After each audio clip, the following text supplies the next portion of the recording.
Mirë se erdhe në botën ku askush nuk është i pafajshëm.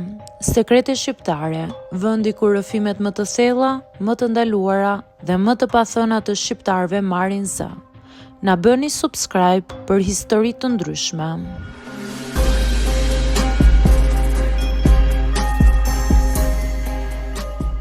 Jam 26 vjeçe dhe ka momente në jetë që ta ndajnë kohën më dysh, para dhe pas tyre.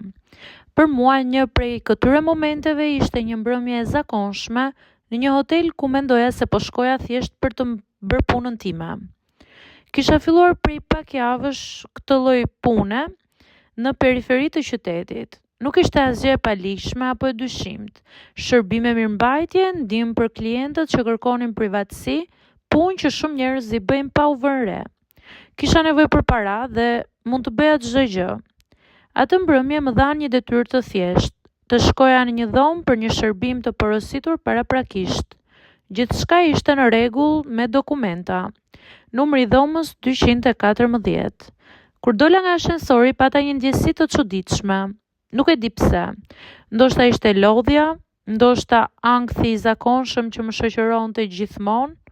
Trokitja ime ishte e lehtë. Dera u hap pas disa sekondash. Në atë çast më mpin këmbët.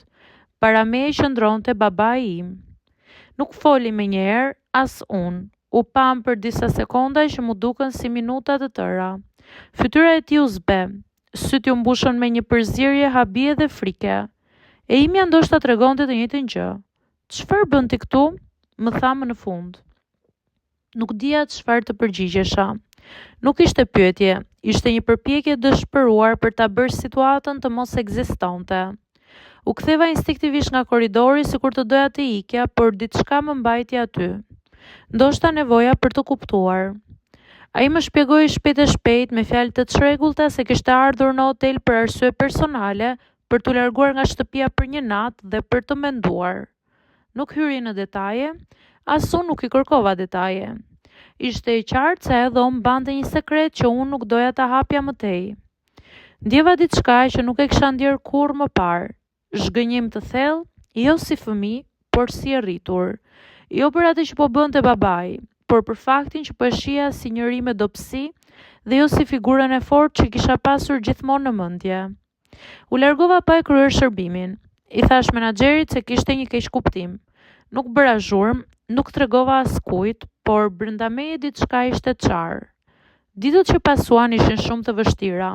Kur e shija babain në shtëpi, çdo gjë më dukej e shtirur. Zëri i tij, këshillat, roli si prind, nuk e urreva, por nuk isha më e njëjta. Pas disa javësh ai foli.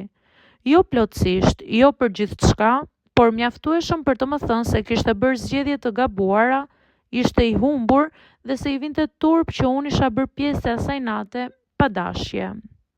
Nuk e fal dot me njëherë, por kuptova diçka. Prindrit nuk janë gjithmonë herojnë që ne mendojmë. Janë njerëz me gabime, me frikra, me sekrete. Dhoma 214 nuk ishte thjesht një numër. Ishte vendi ku humba një iluzion dhe u detyrova të rritem edhe një herë nga e para.